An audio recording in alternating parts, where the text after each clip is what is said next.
Good morning. I want to welcome everyone to Game Changers Devotional. We're certainly happy to have you here. If it's your first time joining, we're excited you're here. We don't think anybody shows up on this call by accident, and we are hoping that you will make this a part of your week each and every week. I want to ask everybody, if they will, if they don't mind, to go ahead and mute your phones, just so we can go through with less distractions through the call. If you are not receiving our reminder text that we send out each week, if you will get in touch with me at 318-613-4410. Once again, that's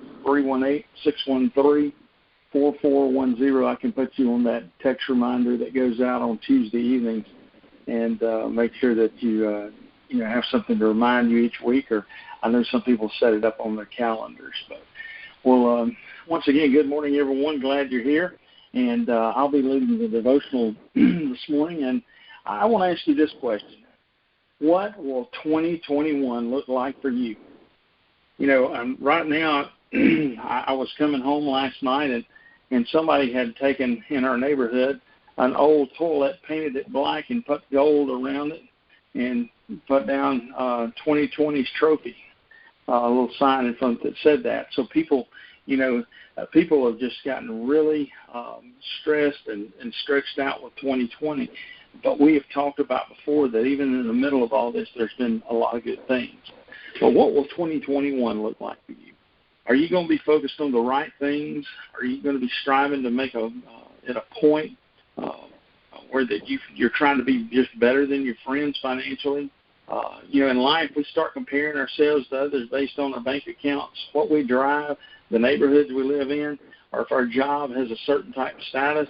You're probably going to end up with 2021 being a big disappointment for you. We tend many times to use work as a way for us to compare ourselves to each other, whether it be the status that our job has or, how well we do compared to, somebody else that we work with. And I've had countless friends that say, I don't want to be the best I can be at work or the worst. I just want to hang out in the middle. And, when you think about that, that's sad. It means that they're just doing enough to get by. So I think, a good question we have to ask ourselves is our work, is it a blessing or is it a curse for us? And what does God think about your work? The Bible talks about our attitude toward work and everything else we do. And Paul wrote in Colossians 3:23, whatever you do, do it wholeheartedly as though you are working for the real master and not merely for humans. Someone once said that the way we do our work is as important as the work we do. But some people say, does it really matter? Does it really matter to God?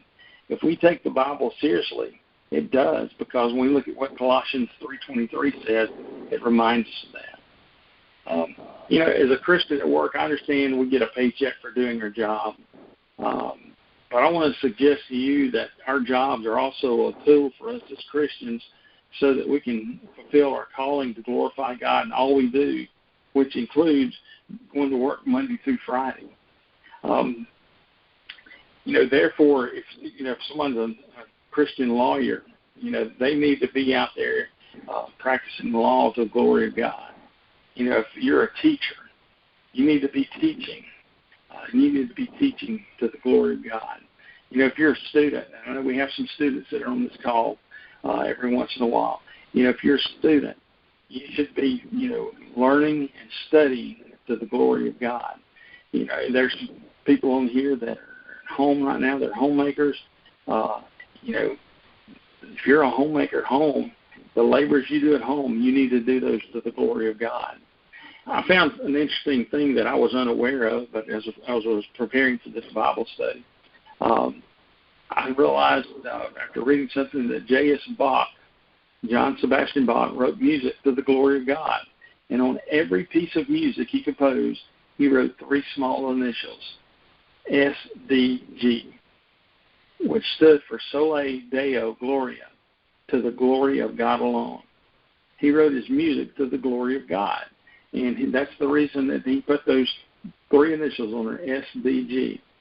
And so, even in that, it was a minor thing, but now people look back and said, he was doing that for the glory of God.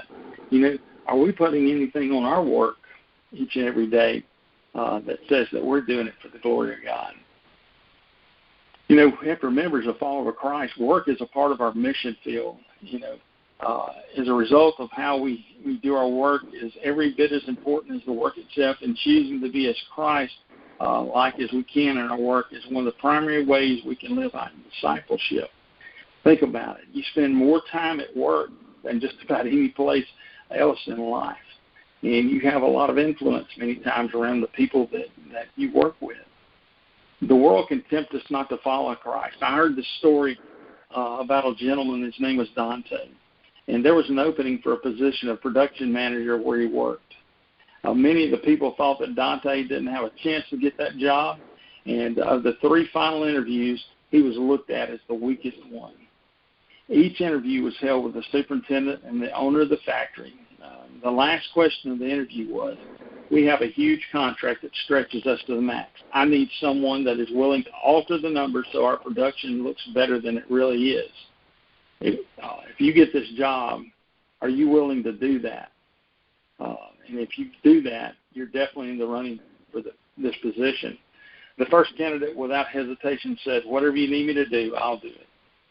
The second candidate, when posed with the final question, hesitated for just a second, but gave in and said that he would do whatever it was, he was needed to do in order to do that. He was willing to do it.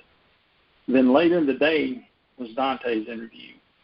He did well in his interview, but when he was asked that question, he began to squirm in thoughts of how much that the position would change his life and his family's life.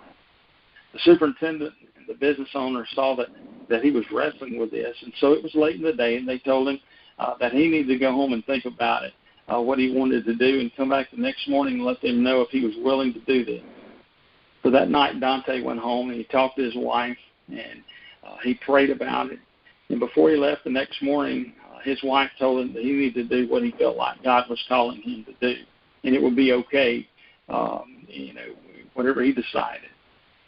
So he came in the interview that morning, and he found himself sitting there before the 2 men, and they plotted that question to him once again.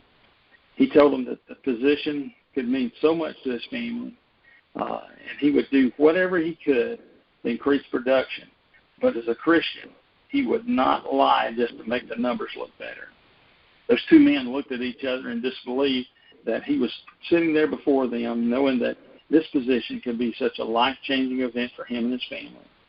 Then, to Dante's surprise, they explained that he was getting the job because he was not willing to compromise his beliefs just to get that job. A lot of times we're faced with things like that in the workplace, that we have to make some decisions whether we're going to do something that's Christ-like or we're going to do something that's a little edgy. And I urge you to be like Dante, to not give in just because life could be a little bit better. Don't sell out to not being Christ-like just to chase a dollar, or you feel like that it would give you a little better status or position. I think that if you go back and you look in Ephesians 6, 7, and 8, Paul wrote there basically the same thing as in Colossians. It says, serve wholeheartedly as if you were serving the Lord, not people, because you know that the Lord will reward each one for whatever good they do. So when it comes down to it, we have to remember that God's our ultimate boss, and the work that we do is always the work that we do for the Lord, and it's not really for a supervisor. Now, don't take that wrong. I'm not saying be disrespectful to your supervisor, but I have rarely heard any supervisor complain about someone who does their job in a Christ-like manner. And so I think that you just need to remember that the opportunity is going to be there for you, and sometimes it may not be comfortable to do things in a Christ-like manner for you, but I think in the end it'll work out for you. Do you see your workplace as holy ground? Have you, like Christ, in a quiet room where you've had your quiet time in your devotional, and have you, told Christ, hey, man, I'll be back later? Have you left him at church on Sunday morning at the front doors and just tell him, I'll be back? For the Christian, we can't have a division between secular and sacred areas of our life. All of life for the believer, including our work, is to be given over to God. So are you willing to accept Christ's mission for your work? The pattern of our work life must be Christ-like. So what's success for you?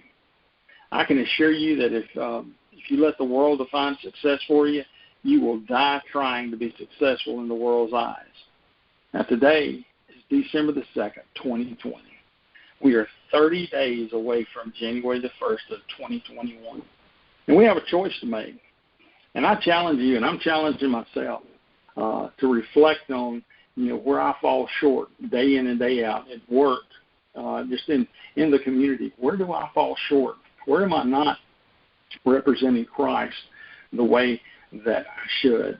And then I'm going to challenge you to commit what you're going to do every day, and everything that you do it for the glory of God alone. Just think, if everyone on this call will commit to doing that, think about what game changers we will be. How we can start changing our workplace, our community, and our nation. Now, I know that some people say, well, even if I change, I don't think it's going to make a difference. Well, if everybody has that attitude, we won't make a difference. But it'll take the first step from you. How will you change in order to make 2021 a year that represents Christ in your workplace, in your community, and anywhere else you are? Dear Lord, thank you so much for this day. I just thank you for all that you've done for us, dear God, for sending your Son to die on the cross that we could have eternal life, dear God. And I just pray that you forgive me. I know I fall way short sometimes, dear God, in the things that I do and how I represent you. But I just pray that you would always give me the courage and people on this call the courage to be what you would like us to be at work, dear God. I just pray that you would be the ones that are part of this call. Some of them are not here this morning, dear God, but they're dealing with family stuff. They're dealing with illness. Dear God, I lift those people up to you. You know which ones they are, dear God.